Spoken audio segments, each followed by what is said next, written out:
All right, we are here with the Bluegill Restaurant, and you know what we're talking about today is some fantastic seafood on the go. But before we get to this, you had an interesting thing, Chef George, about Jim Morrison. We were talking about that Doors house. Share a little bit of that. 3 years ago, my wife and I went to Paris, and we went out to the cemetery where Jim Morrison was buried. But there's Chopin, Mozart, all these famous people, but nobody's looking at their graves. But there's an armed guard at Jim Morrison's gravesite 24/7.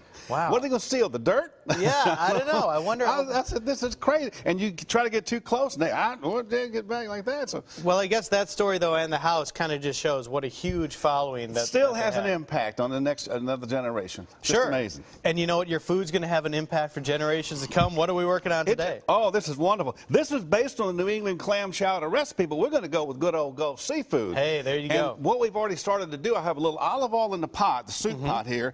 I have rendered down some smoked bacon. You can use cherrywood smoked, you can use the applewood smoked bacon, but it's starting to get part of its flavor. And what we're going to do after this, we start adding. This is one of those things where you build flavors. Sure. And so you've got to start somewhere. And the preparation part is tedious, but the cooking part is very, very simple. So what we're doing, we're starting off with just a little bit of onion and a bay leaf. Okay. You can use a fresh bay leaf if you want. You don't need to. All right. We got celery. Now all of these are adding flavors and they're added volume. Well, you know, the chowder is supposed to be really thick, not like say some of the soups, which are a little bit thinner. And Cherish, this is for you, but there's garlic. We have garlic back again. And if you're missing the reference, last time he cooked something without garlic, and he said that's not usually what Chef George I had withdrawal all day. The restaurant, they banned me from the restaurant. Said, David Cooper said, you got to go home. There's no garlic. What's wrong with you? There's never enough garlic. All right, that's corn. Now, what I like to use the little frozen, the little baby corn where they're white corn and the yellow corn mixed in together. You can use fresh corn on the cob, which is fine also. I'm using an Idaho-style russet potato because it's starchy and not only has flavor, but it adds a lot of depth also, a lot of cream. Now, thyme, you can use fresh thyme or use less dried thyme. All right. It has a wonderful flavor. Now, you can either use chicken broth or you use seafood broth, but later on when we add the seafood in there, it's going to make its own broth anyway. Okay. So what I've got is some real bold chicken stock in here. Well, I tell you what, this is a good point to take a little break, and when we come back, there's a lot of things you want to talk about with the Bluegill as well. You guys are teaming up with a fantastic organization. We'll talk about that. Okay. We'll continue to work on this all in just a little bit, guys. Great. Welcome back to Studio 10. We're in our great kitchen set with Chef George from the Bluegill. He was just telling me there have been Elvis sightings at the Bluegill because you have an Elvis booth. It's scary. Originally, when Elvis was on the road, when he actually come to Mobile, he would go to the Bluegill, and Miss Evelyn, one of the original gals there, would take care of him. He even has his own booth right there, and we have an Elvis cut out by the booth, but sometimes we think the real Elvis shows up. We know Leroy Jordan, we know Joe Bullard. We think Joe Bullard is selling cars out of one of those booths, so we're real suspicious of him there. So what you can do, Valentine's Day, come have your picture taken with the Elvis cutout. And the real Elvis may show up, you never know. Can you sit in the Elvis booth, or is that just for him? You can, first come, first serve. You fit in the Elvis booth. You can't miss it because there's this 6'2" Elvis sitting back behind the booth, ready to serve you. That's something to put on your to-do list. But you never want to be the last one to lock up at night because you never know. Oh, yeah. You never know. Ooh. So what we're doing, we have sweated the vegetables. In other words, we have cooked the vegetables and we've kept the lid on to keep all the flavors inside. So now what we do, for this particular dish, I like Old Bay seasoning. Yeah. And all we do, we take our shrimp, and I'm using snapper. You can use any local Gulf fish you want. Like I said, just a grouper, a snapper, flounder. Why do you prefer the snapper? You know, it's just such a beautiful, sweet fish, and we have a lot of it at Felix, to tell you the truth. And it's a Gulf snapper that we're getting right now, fresh. Yeah. And I just happened to pick it up because I like it. You can use a grouper, you can use scamp, any local fish you want. Just one of your favorites. Snapper. Okay. It's just the way it is. So whatever your favorite is, it may be snapper. Until it runs out. Next show it might be grouper. It might be mahi if we run out of one or the other. I love mahi. Oh, fresh mahi is wonderful.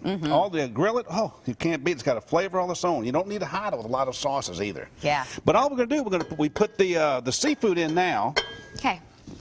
And if you really wanted some crab meat, you could put crab meat in there as well. Yeah, that would be good. And we turn the heat up and we we cover it back again. Okay.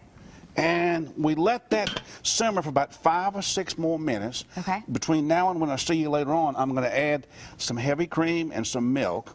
Okay. and a little more flavoring, and we'll have a bowl of Gulf chowder at the end, and maybe talk about the American Cancer Society. Let's talk about that now, because you guys are doing something that is wonderful. Well, the Cooper Restaurants, really Cooper Group, we do a lot of civic work every year. We really want to give back to the community, what the community's been giving to us, like Penelope House at certain times of the year, Child Advocacy Center. Right now, we have partnered with the American Cancer Society to support their mission for eliminating cancer, not just controlling, but eliminating cancer. Yeah. And the way they do it until February 17th, that you come in the restaurant, when you get your check, add $3, $5, or $10 donation to the American Cancer Society. It's on the check, and it goes right into the American Cancer Society. And we're partnering with them through February 17th. So you got plenty of time, and you go to Roost Chris Steakhouse, you go to Felix's Fish Camp, or you go to Bluegill Restaurant.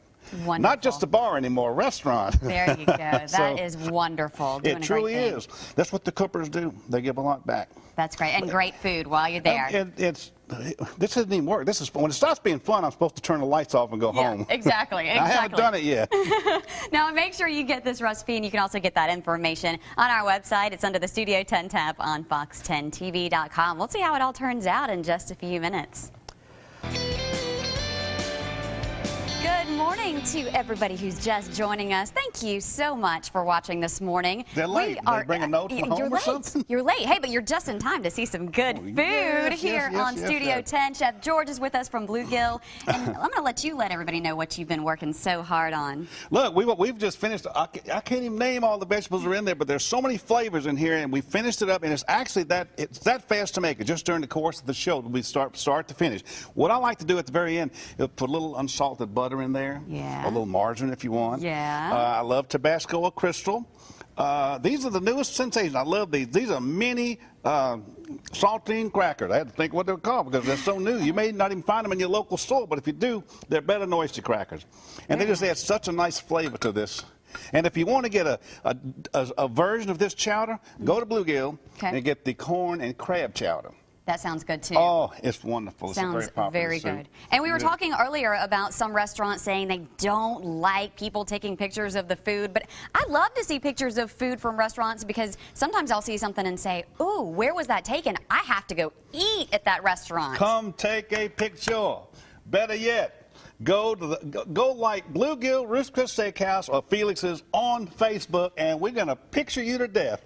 Danielle Ludlow, our executive assistant and office manager, she daily puts in different pictures of all the food. We love you to take pictures and put it on your Facebook and say, guess what, I had my birthday last night. Really? She's Absolutely. so sweet. She's take great, pictures. Okay, I have to taste. Oh, please. This looks fantastic. A lot of great things in here, and you got to get a nice big spoonful of everything.